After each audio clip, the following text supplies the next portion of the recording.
Scream 6 is directed by Matt Bettinelli-Olipin and Tyler Gillette, and stars Melissa Barrera, Jenna Ortega, and Courtney Cox. The survivors of the 2022 Woodsboro killings are hunted by yet another Ghostface, who has tracked them down to New York City. So let me be completely honest.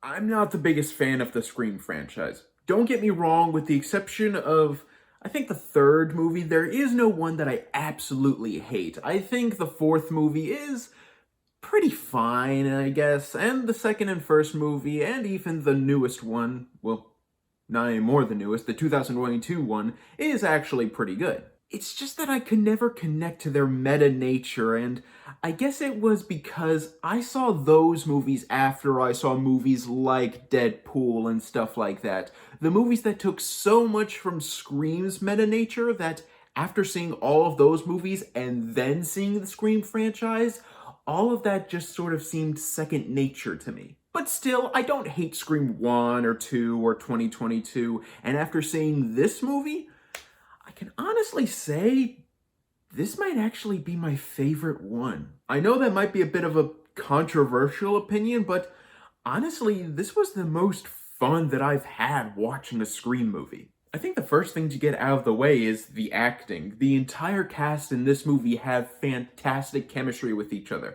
I mean, that's no surprise because even the worst Scream movies have always had a pretty great cast and they've always had great chemistry with each other. But in this film, the friendship that the core four characters of this movie have is really endearing, and everyone surrounding them are actually acted really well. In terms of their character, that's a whole different story, and we'll get into that when we get into that. But in terms of the acting, it's all really well done. In terms of the scares and suspense in this movie also, it's actually really well done. I mean, okay, there's no scene in the movie that absolutely terrified me, but the amount of patience that the movie had just building up to a scare whenever Ghostface is calling a character, and you know it's just building to the moment where Ghostface is going to reveal himself in some way, shape, or form. I mean, yeah, every Scream movie has done that before, but in this movie, the writing and the dialogue and the directing of it all and the patience is so well done. And honestly, probably my favorite part about this movie is just the overall scale that this movie has.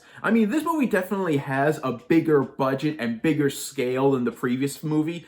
A joke that they made in this film, and we'll get into the jokes later on. But in terms of just the overall size and scale that the movie takes on now that it's in New York City, it definitely oddly feels a bit more epic. Especially the music and how the music affects certain scenes, especially death scenes in this film. It makes everything feel bigger and more dramatic and more important, and I absolutely loved that about the movie. The comedy in the movie is okay, I guess.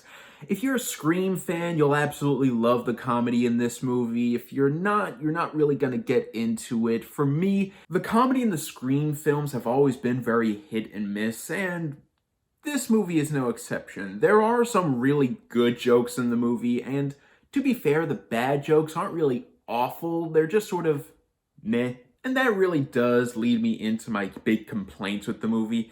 And if I'm being completely honest, I can't really go too into detail about my complaints because they are kind of spoiler heavy, but there are two umbrella things that I found wrong with this film. Again, without going too much into detail, for one thing, the new characters. All the returning characters, whether they're the legacy characters or the characters introduced in the 2022 film, are handled really well. But all the new characters of this film, you don't really care about. All of their characters are very surface level, and you know the exact purpose of why they're there. Suspect list or body count. And again, no spoilers, but when you get to the big reveal about who Ghostface is in this movie, I just couldn't get into it. And if I'm being completely honest, most of the reveals of Ghostface in these movies I was never the biggest fan of, because I either didn't buy it or I saw it coming. The only two movies that I was like, okay, that's a good reveal, was in Scream 2 and, oddly enough, the fourth Scream movie. And considering the fact that, let's be honest, this movie plays a lot off of Scream 2, you do sort of draw comparisons to how Scream 2 did some things better, including the overall reveal. And I do have other nitpicks, like the editing in some sequences is really weird, and continuity in terms of day and night is very played around with. And characters in this movie managed to survive a lot. Again, this is a problem that I've had with every single Scream movie, and this film is no exception. People will get shot and stabbed multiple times in this film, and they're just okay. But again, those two things are nitpicks, and even though my two big problems with the movie, my two big spoiler-heavy problems with the movie are, to be fair, kind of major, overall, I had a great time with it. Some of my problems with the other films is prevalent here. The new characters suck, the jokes aren't the best, and I'm not the biggest fan of the final reveal, but like most of the other movies, the acting is great, the suspense is well done, and unlike most of the others, this one has a sense of scale that's unique to the series. If you're a Scream fan, I'm pretty sure you'll really like this one. If you're not, I don't think you're going to get a ton out of it, and if you just think the movie is okay, you're probably going to be separated into one of those camps when it comes to this movie. And if I'm being honest, I did enjoy it. I'm going to give Scream 6 a B+.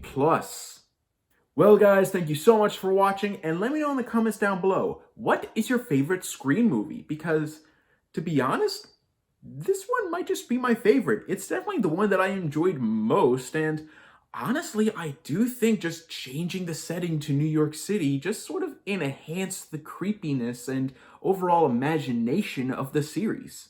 Thank you guys so much for watching. You guys are the best. And don't forget to click subscribe and click the bell icon down below to stay up to date on all things movie, all things TV, all things nerd.